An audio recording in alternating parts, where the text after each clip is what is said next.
looking at section 4.2, and we really are using the same techniques we've seen in section 4.1 here, but in this case, what if I have something in the brackets that looks like this, instead of something in the brackets that looks like this? Well, in that case, what I want to do is I want to take this and make it look like this. So I want a 1 in the brackets, is basically the point. A 1 and a something else. Well, in this case, if I take the a out the front of the brackets,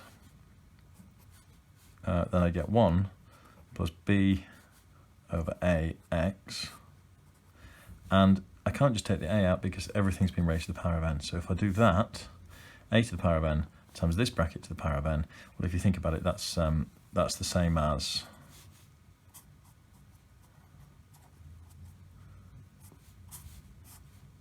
there we go.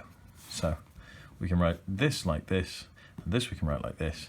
Now here we've got something we can deal with. So I would take 1 plus bx over a to the power of n. That is now something that I can do the binomial expansion on, isn't it? Okay, this is 1 and a thing in the brackets with the 1 to the power of n. So I can deal with that one. So that's section 4.2. When is that expansion valid? Well, the thing in the brackets with the 1 needs to have a value less than an absolute value less than 1. So it's valid when that's true. And don't forget, once you've worked out this expansion, you get a big long expansion here. You need to take that thing and times it by a to the power of n. So take all those terms and times them by a to the power of n. That's a really good way of losing marks in the exam, forgetting to times by a to the power of n at the end. So watch out for that one. In section 4.3, there was just another application of what we learned in section 4.1. So if we've got 4 minus 5x divided by 1 plus x, 2 minus x, if we partial fraction that, then we would find, after a lot of work, we'd end up with 3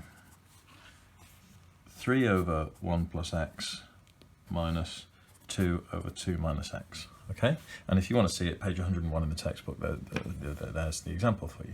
Now, if they want to show that that is approximately the same as this particular cubic that we have in the textbook, then what we need to do is think of it like this. 3 times 1 plus x to the power of minus 1 minus 2 times 2 minus x to the power of minus 1. Take this bit out and do the binomial expansion. Take this bit out and do the binomial expansion. If the question asks up to the cubic term, then up to the cubic term. If for this one and for this one. If in doubt, do a few extra terms, and then you can always cross out the terms that you don't need later on. And that's it really, okay?